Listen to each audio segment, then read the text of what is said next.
pace car in front to cover the distance. The man on the pole, John Paul, covered this same 3.5 miles in 1 minute 41 and 4/10 of a second, averaging 126.278 miles per hour on the 3.5 mile course. And now you see the field beginning to roll down pit road for the commencement of the greatest endurance race in the Western Hemisphere.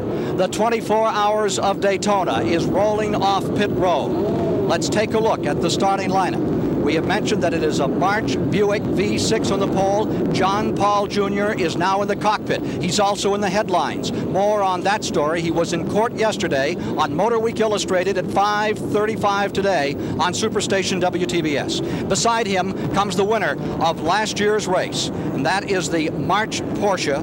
And that is, remember that Porsche had a bit of last year's win because they had the motor in that car from South Africa that was team headed by Cyril van der Merwe. And he's back with Ian Schechter and with Tony Martin for today, completing the front row. Going to row 3, it's car number 8, the Preston Hen car, A.J. Foyt, 4-time winner of Indianapolis, Al Unser, and that's like the Hatfields and the Coys. Remember the old battles that Bobby Unser and A.J. used to have? Well, Al Unser and A.J. share the same car with the famed Frenchman Bob Willick, who will start the machine, a Porsche 962. Going to the 4th position, car number 14. This is a 3.2 and the only 3.2 liter 962 Porsche in the field. And the great IMSA champion of the past, Al Holbert, is there. He is teamed with Great Britain's 4-time winner at Le Mans, Derek Bell, and Al Unser Jr. In the 5th starting position today, the gentleman to my right, Bob Aiken, you have Hans Stuck driving your car today in car number 5, along with Paul Miller, and it's Stuck to start first. And we'll continue on for an hour and 20 minutes for the first fuel stop, and then Paul Miller will get in and do an hour and 20, and then I'll be down there to take the 3rd driving stint. As you see the field moving through part of the infield course, it's number 1, the Al Leon car, a Porsche March.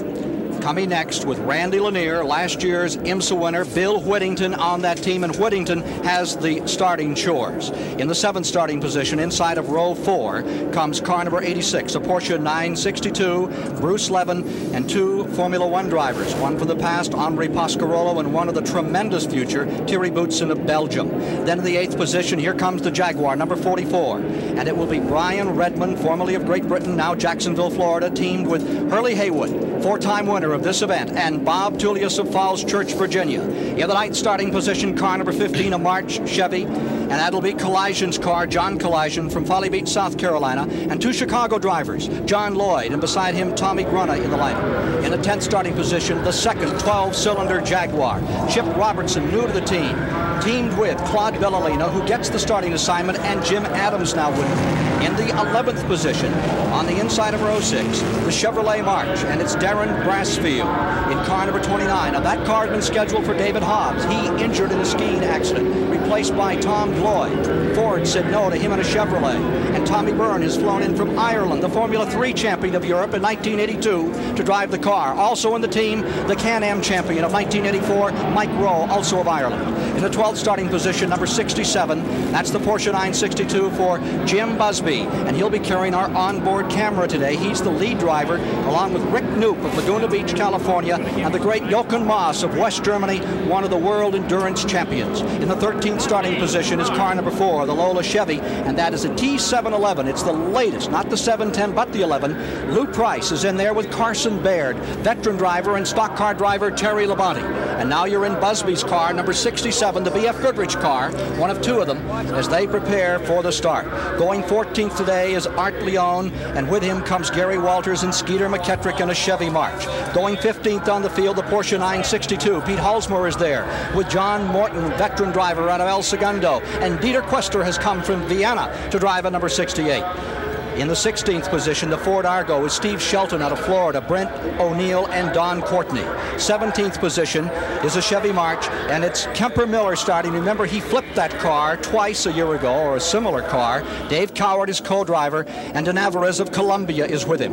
In the 18th position today is car number 30. That is a Ford Alba. It'll be Moretti, Segala, and Jim Truman at the cockpit keyboard.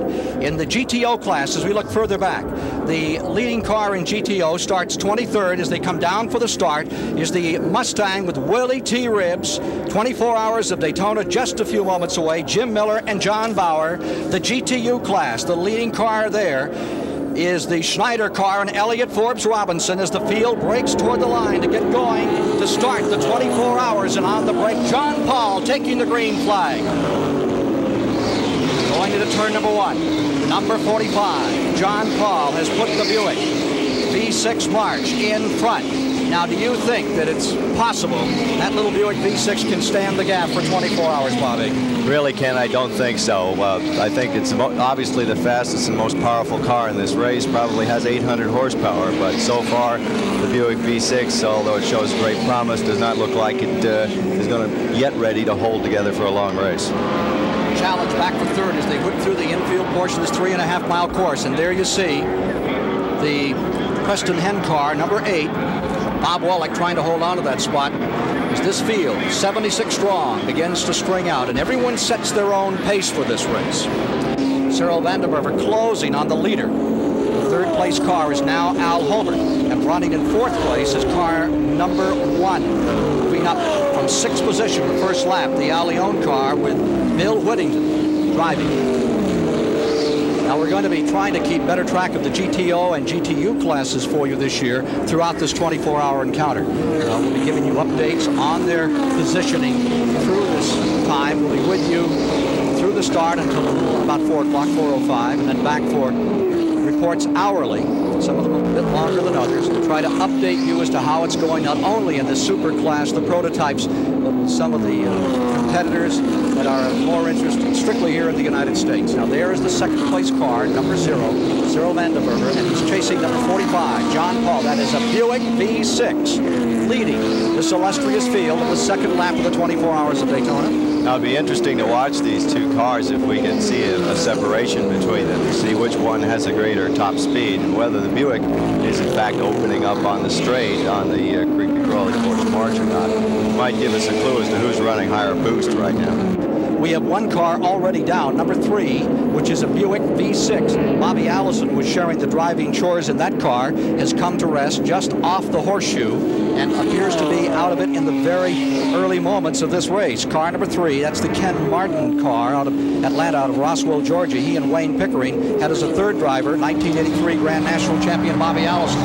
They're sidelined at the moment. United States out in front, South Africa in second. John Paul and number 45, the Buick V6, staying just in front of the Porsche-powered March car. And then comes Al Holbert next. Looks like Bill Whittington's trying to move up, chasing the third place car, too. There you see him. Al Holbert in the 14. Third position. Now, Bill's got a Porsche engine in this 85 G March, and perhaps he can pull Al Holbert on the straightaway, although both of them now have identical engines and just different chassis. In the first hour of the 24 Hours of Daytona, with Bob Aiken, I'm Ken Squire, and you see the standings. John Paul Jr. was challenged by South Africa's Cyril Vandenberger, who went by him, but then John Paul retook the lead and holds it by the slimmest of margins now. The Al Holbert car is in third, Al Leon's car is in fourth, and your car with Hans Struck at the keyboard is up to fifth. Yeah, they're all very close, Ken, and again, a little while ago, Whittington got by briefly in Holbert, or was right on his tail, and they've got quite a race going there for fourth place. Hans Stuck hanging on in fifth, and as I see, is just moving now into fourth place. Sixth place overall in the event is the Pasquarolo car, and seventh at the present time is the Jaguar, number 44, Bob Tullius, Brian Redman, and Hurley Haywood. Redman now driving, followed by car number 8 with A.J. Foyt, Unser, and Wallach. Let's go to Chris Economaki on pit road. I've been covering races a long, long time, but what happened here with car number 3 driven by Bobby Allison, I've never seen or heard of before. The race started, the car went out on the first lap with quarter out here, and I asked what was wrong, and the guy said they forgot to put fuel in. How about that? How about that? They forgot to put fuel in at the start. That's incredible. You can't imagine how that can happen, and yet there are so many things going on to get ready at the beginning of a race, particularly if you've had trouble and you've just changed an engine or something. Somebody overlooks it and they think it's someone else's assignment, and there you go, you run out of gas. That's an oh my heart for the car owners. 45, John Paul burst on the scene with a brilliant performance. 81, has won himself a tremendous number of races, 9 of them in 17 events in 1982. Took the championship, youngest ever to do it at 22 years of age. Here he is leading Cyril van der Merwe of South Africa. There's the 06, that is the Willie Ribbs car, which is leading in the GTO class right now.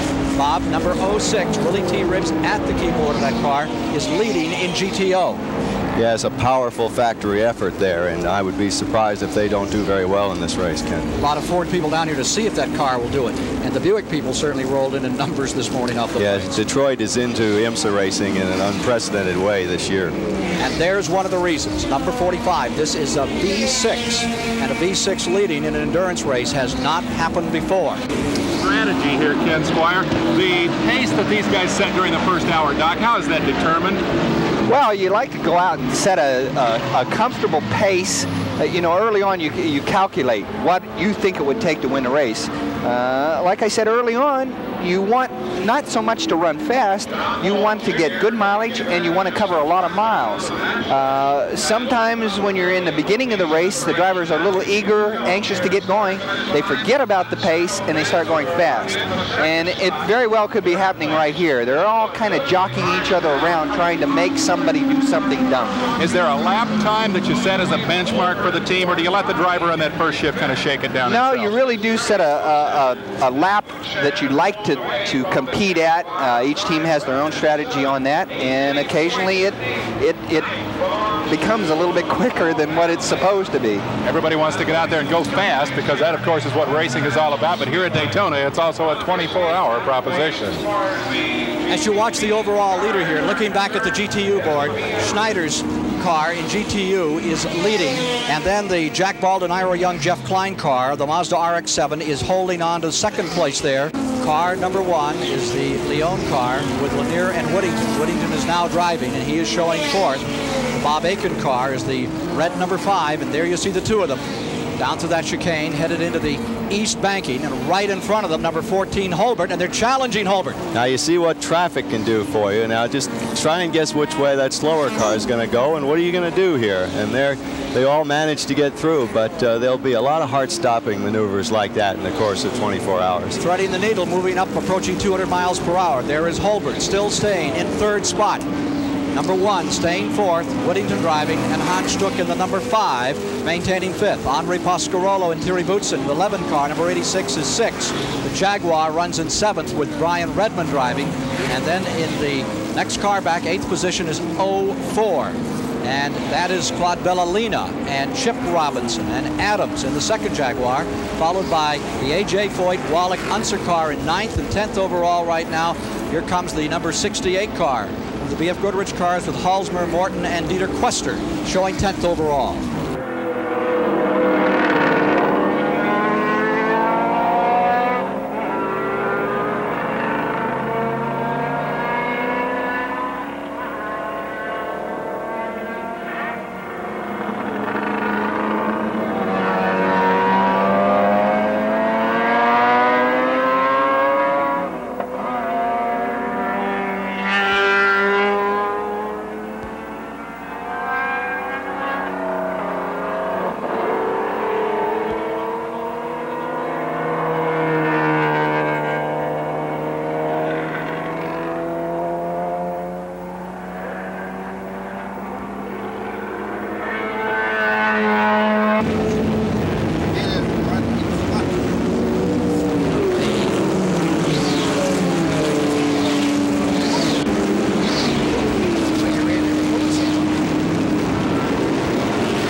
Within, what, 10 minutes you'll come in?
again from the Daytona International Speedway. Live coverage of the 23rd annual 24 Hours of Daytona. Bob Aiken alongside. I'm Ken Squire, and we've seen some major changes out here. Al Holbert's car, the 962, the biggest engine in the field of the 962s, is leading right now.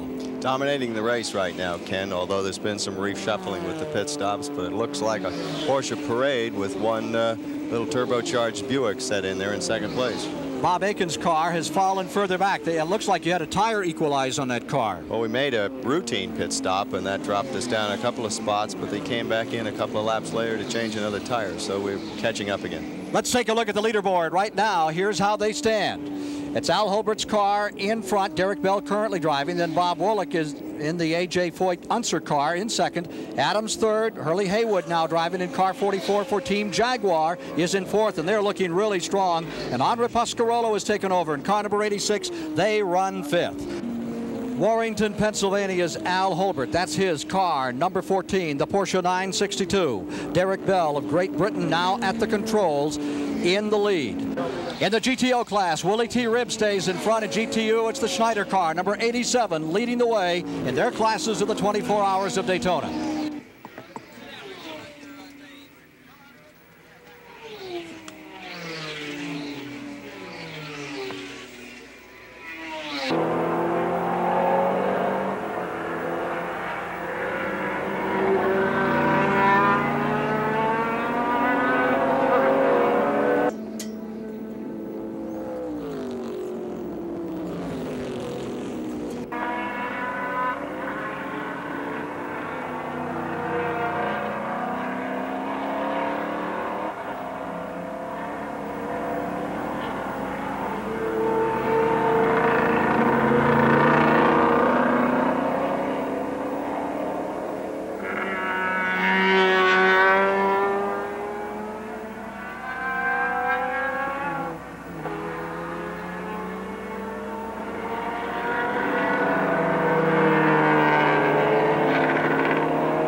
Yes, sir.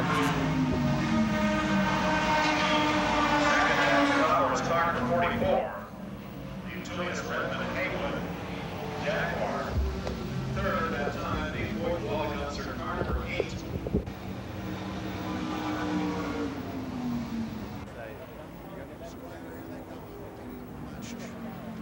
Go ahead. Posted in 6th position at the time with pit stop. Take a look just a moment ago at what happened to car number 45. This is the John Paul car that's set on the pole with a new record. They've broken a drive shaft. It is a CV joint that is busted in the car. They'll be in some 20 or 25 minutes. But that is bad news for that Buick turbo car that had really led and looked so strong early. Now let's take a look at the current standings in the race with over 100 laps complete. Bob, how about it? Bob Tullius and the Jag leads for the overall position, followed by 3 962s of Holbert and Foyt and Pescarolo. And in the 45 car, John Paul Jr. is dropping back. And you're having problems with your car, too. And we've been in and out for about 15 minutes, but we're back in. We're here with one of the top women drivers in the race, Robin McCall, who's just been in an accident with one of the Jaguars. Robin, did the Jaguar bite you or vice versa? Well, I think what happened was the Jaguar blew a tire and slid into me a little bit in the front. The car's repairable, though? Oh, yeah. The Folgers Coffee Corvette will be back on the track and hopefully finish the race. There's plenty of excitement out there once the sun goes down.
Hello, everyone. I'm Dave Despain. We're back live at Daytona International Speedway, where a Porsche Jaguar battle is raging in the 24 Hours of Daytona. Let's go right to the leaderboard, where we find that Al Holbert and his crew have moved to the top of the heap. They are battling the Jaguar of Group 44, the Tullius entry here this evening. As we approach the 4.5-hour mark in the race, we are 463 miles into a race expected to run some 2,500 miles distance.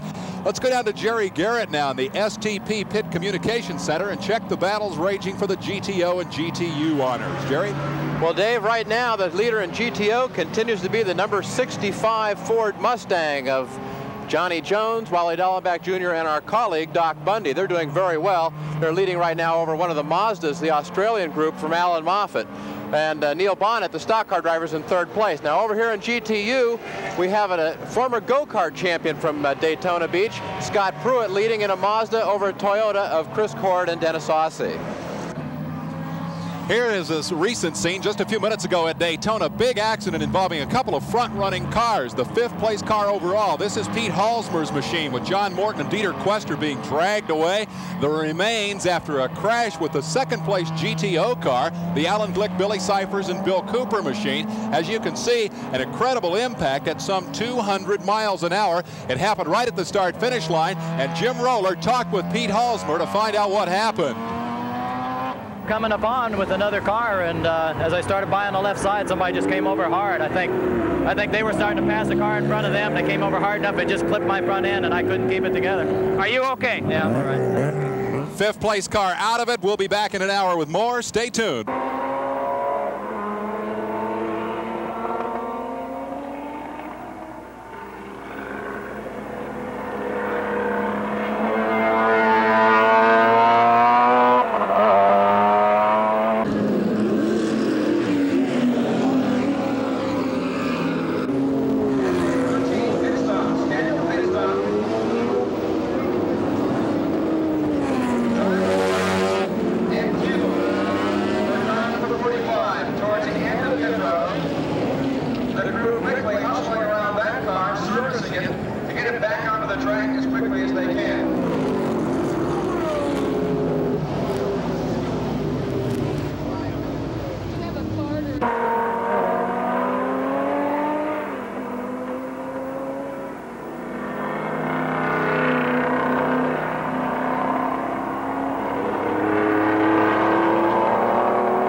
Five and a half hours into the 24 Hours of Daytona. Hello again, I'm Ken Squire, trackside, and at this point we have 3 cars in the lead lap. Let's take a look here at the leaderboard. Among the overalls, the prototype cars. Up in front is the Al Holbert car.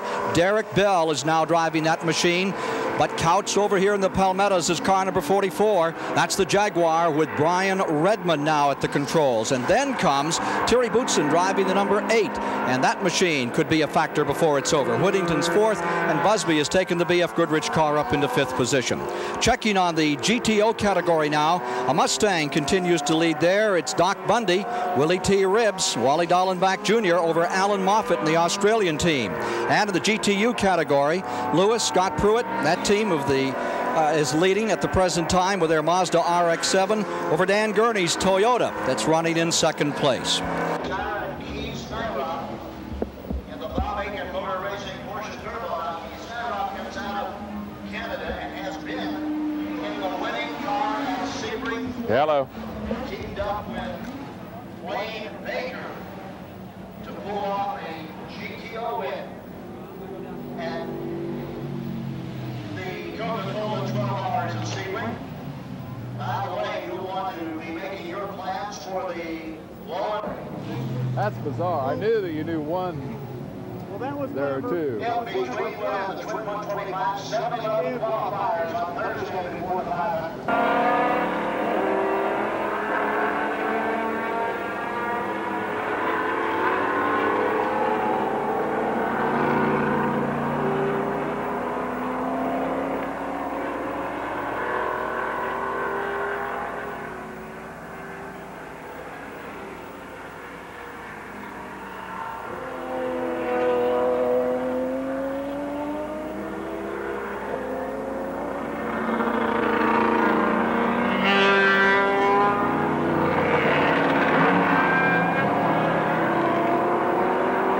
With the early leader in the GTO division, Willie Ribbs. And Willie, what happened to your car?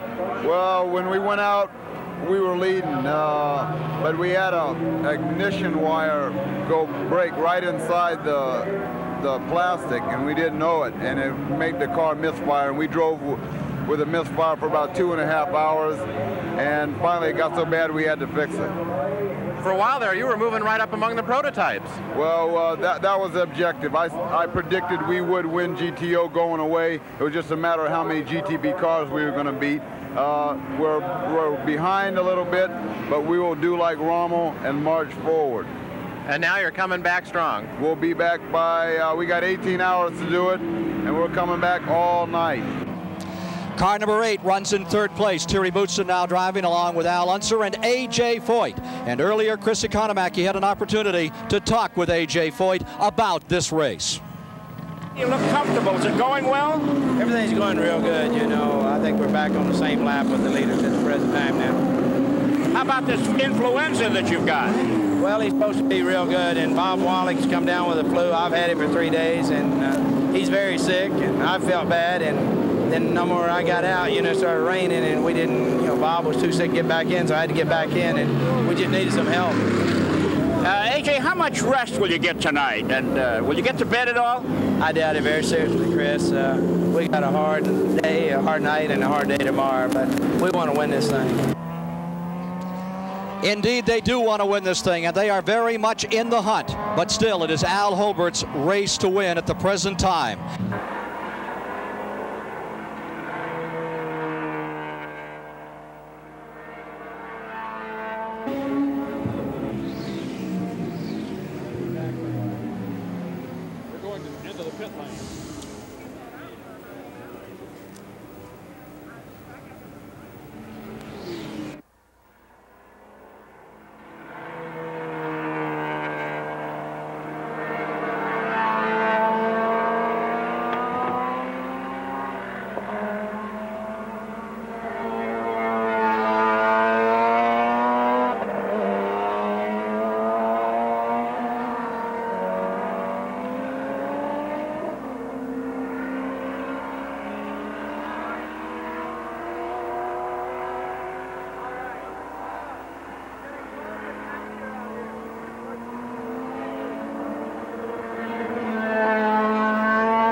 I understand the Jag caught on fire again. Beg your pardon? For car number 5, as the yellow lights. Okay. Jerry, what you got down there since you lost your 44 car? The 44 cars caught fire out on the course for some reason or other. And Tullius was in it at the time and has been taken to the hospital. I don't know what's happened exactly, but the caution now is because the car is caught on fire.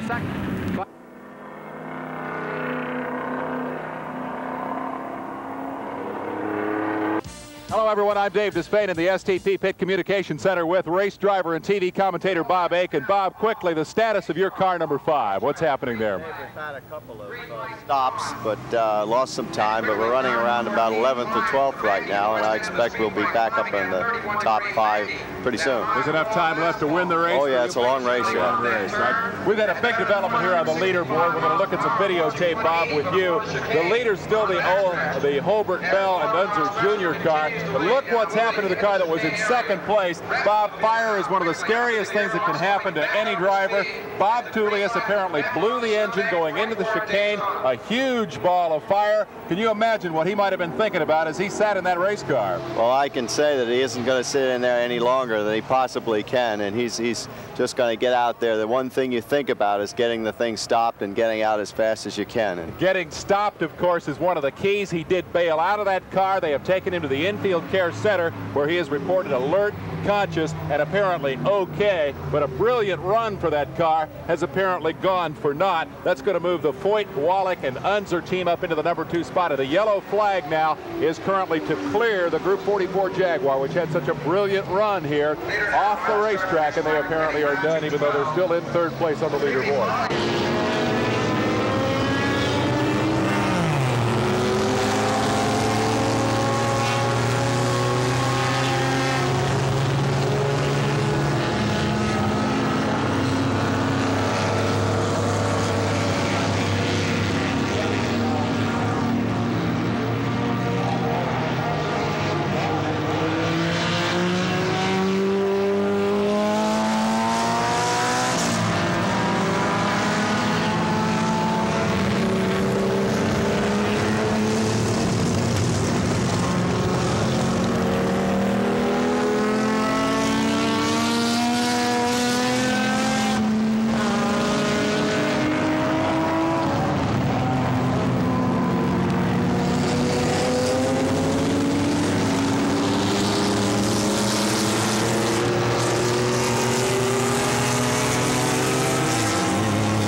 It is breakfast time at the 24 Hours of Daytona, and if one likes the most exotic sports cars in the world with their bacon and eggs, well, just take a look here. Car number 14 is currently leading. Al Holbert has the way. He's running in first place in this machine, this Porsche 962, six-cylinder engine that carries him to 217 miles per hour, grumbling out some 8,000 RPMs when he needs it. Right now, he doesn't need it. He has a pretty fancy lead over the second place car, some 11 laps over Foyt and Unser in second place. Now, here is the leader in the GTO class. That's the Willie Ribbs Dallenbach car, and right now, the driver is John Jones of Thunder Bay, Ontario. The GTU leader, Chris Cord's car, sits here right now. You can see Chris Cord sitting on the fence. They're having problems with the car on the track.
Sounds like pretty compelling television.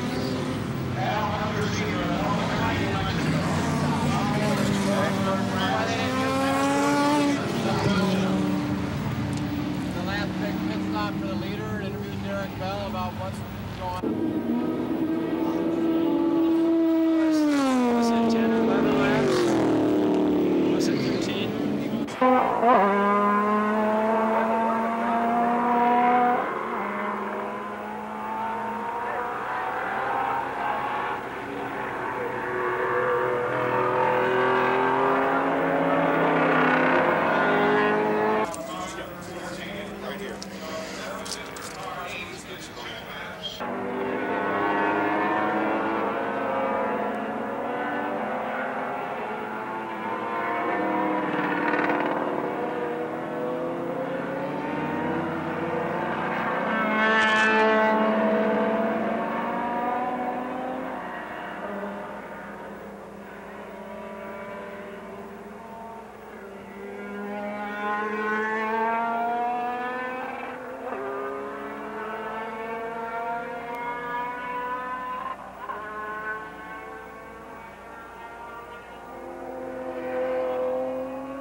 You got it going. The car has now refired and is smack up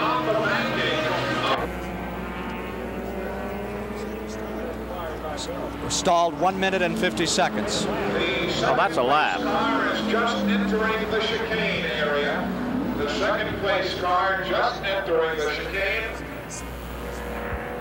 Yeah. I think the international thing happens at the end. Yeah. I mean, we're going to be all back he's in up trouble here. again. 14, I believe, has just stopped again. Car has come to a stop on the banking. They're going to be pushing him in. The super speedway. And that is car number 14, Derek Bell, Right now. angling the car off the banking. The Lowenbrad's going to go out here. And stopped. It is now rolled off the banking. And it's interesting to note that every time.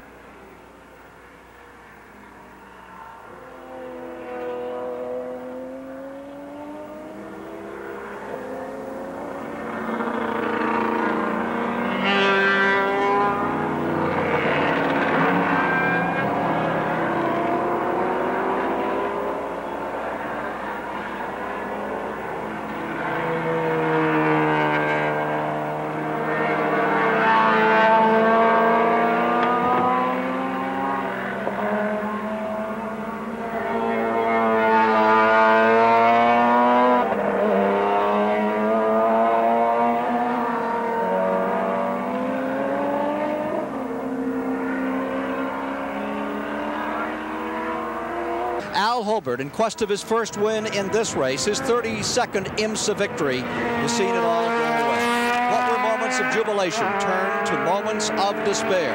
Car 14, a new electric ignition system. It's not the fueling problem. Coming to rest out of turn number 1. Derek Bell, the driver at the time. They've been working desperately trying to get the car back in the event. But in the meantime, car number 8 that won this race 2 years ago.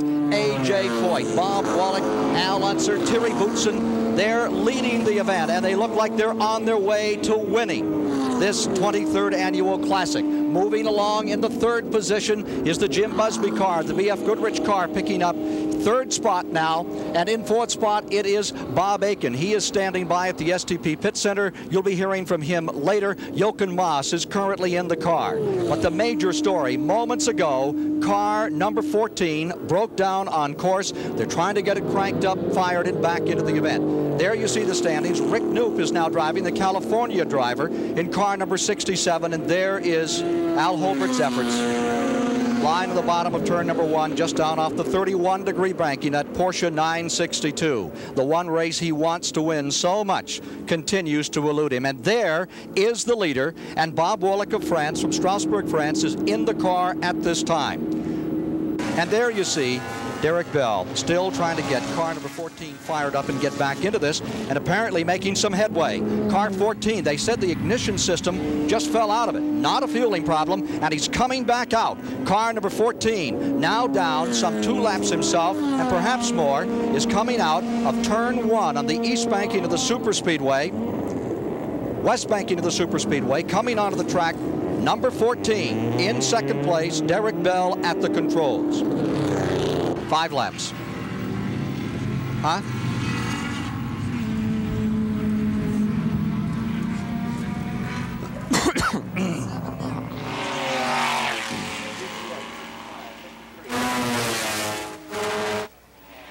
Johnson car came here very late, the last moment it could make it to qualify as they tried to put it together. There's your lead car. That's number 8.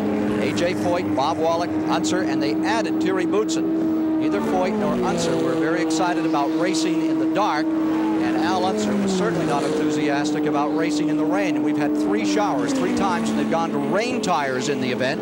Unser had some great answers about driving in the rain. They said, do you like to drive in the wet? He said, I don't like to drive in the mist. Well, now it's Bob Wallach, the French driver, who helped them to victory 2 years ago, keeping this car in front. Holbert, Bell, Unser Jr. staying in 2nd. Busby, Knoop, and Maas in 3rd. Bob Aiken's car has made a really stout comeback to run in 4th. And Bob Aiken's 2nd car, the number 7, Ren car, is now showing itself in 5th position. The Daytona 500. And here is car number 14, still trying to get fired, still trying to keep running. Derek Bell of Great Britain in there, and again it's taking off and moving. They're secure in 2nd place. They want to bring the car across the line. They will not be penalized if the car is not running at the end of 24 hours. Let's go to Chris Economaki. I'm in the STP Pit Center. There's a little bit of institutional information that should be given out here. There are 230 drivers suited up for this race, says 24 Hours, from about 17 or 18 foreign countries. Let's see how the foreigners have done. In the lead car, Bob Wallach and Thierry Boutsen are from France and Belgium. In the second place car, Derek Bell came from England. Jochen Maas in the third place car is from West Germany. Hans Stuck in the fourth place car is from West Germany. Kees Nierup in this car is from Holland. And this is the first car on the standings that's manned by an all-American team. Overall is the GTO car.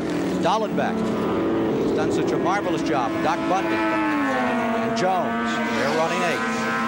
9th overall in the event is car number 9, Baker, Newsom, Meade. And 10th overall is Mark Hawley in a Mazda Argo. That completes the top 10 overall in the event. Now you see car number 8 pulling up into the super speedway, final time. Busby there, third place car. The second place car rests just down below us. Checkered flag is out as 1 and 3 come across, and the 24 Hours of Daytona has been completed. Now number 14 fires and crosses the line. Here's number 71, Amos Johnson, looking for victory in the GTU class.